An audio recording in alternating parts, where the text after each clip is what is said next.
मित्रों, रामभद्राचार्य जी ने एक वीडियो में कहा है कि आप हनुमान चालीसा का पाठ करते हैं और रामायण पढ़ते हैं तो आप कभी बीमार नहीं पड़ेंगे और आपको डॉक्टर के पास जाने की कोई आवश्यकता नहीं पड़ेगी।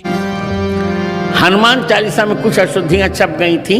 मैं रवि को कहूंगा कि सुधार लें। सब लोग हनुमान चालीसा का पाठ किया करो। रतन जी, हनुमान चालीसा का प्रतिदिन पाठ करोगे बीमार नहीं पड़ोगे।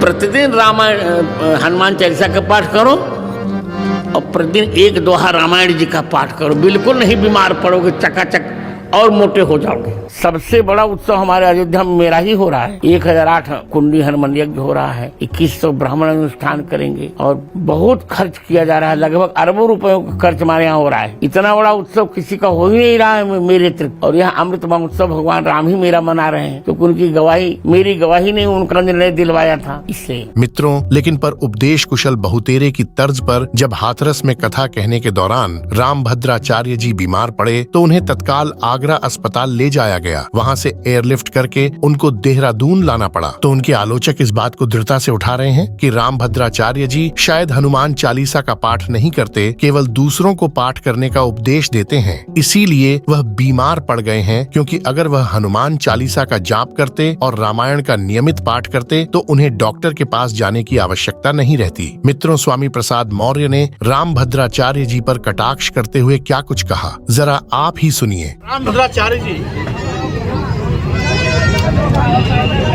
तो राम मंदिर जाना चाहिए था, क्योंकि वो जीवन मौत से जूझ रहे हैं। वहाँ जाते तो उनको इलाज हो जाता, भगवान राम की उन पर कृपा हो जाती। लेकिन वहाँ न जाकर के वो अस्पताल पहुँच गए। इसका मतलब विज्ञान सच है और वैज्ञानिक ताकत, विज्ञान की ताकत में उनको भी जाना पड़ा। अगर राम में वो ताकत होती जो विज्ञान में ताकत है तो विज्ञान के अंदर न जाकर के वो राम कहाँ चले गए होते। इसलिए यह प्रश्न पूछना चाहिए रामभद्राचार्य जी से।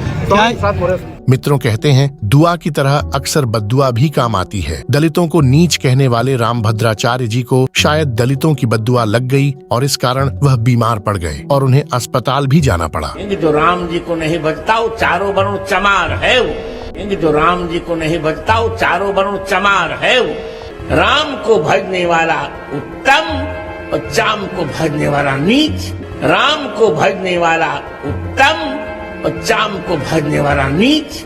कई सारे जैसे स्वामी प्रसाद मौर्य जी तो कुछ और ही बात कर रहे हैं हिंदू धर्म को लेकर। वो तो पागल हो चुका है, सठिया गया है। Let him work. जितना विरोध होता है उतना व्यक्ति का और महत्व बढ़ जाता है। बहुत से जयचंद्र, रामचंद्र के विरोध में बहुत से जयचंद्र आ गए हैं, तो कोई चिंता नहीं करनी चाहिए। जयचंद्रों का निरंतर पराभव हुआ है और रामचंद्र की निरंतर जय हुई। सियावर रामचंद्र की जय। फिलहाल इस विषय पर आपकी क्या राय है, कमेंट करके जरूर बताइए कि क्या हनुमान चालीसा जपने से और रामायण की चौपाइयां पढ़ने से सारी बीमारियों का अंत हो जाता है और व्यक्ति कभी बीमार नहीं पड़ता तथा चिरंजीवी हो जाता है। ये अस्पताल, डॉक्टर, विज्ञान क्या सब बेईमानी है? क्या इस तरह के वक्तव्यों से हिंदू धर्म के प्रति पूरे विश्व में लोगों की आस्था और मजबूत होगी, या ये तथाकथित कथावाचक सनातन के जनाजे में अंतिम कील ठोकने का काम कर रहे हैं? क्या इससे हिंदू धर्म जो जीता जागता विज्ञान है उसकी प्रामाणिकता पर प्रश्न चिन्ह नहीं लगेगा? क्या भारत को विश्व गुरु बनाने के स्वप्न में ये कथावाचक स्वप्न दोष नहीं लगा रहे?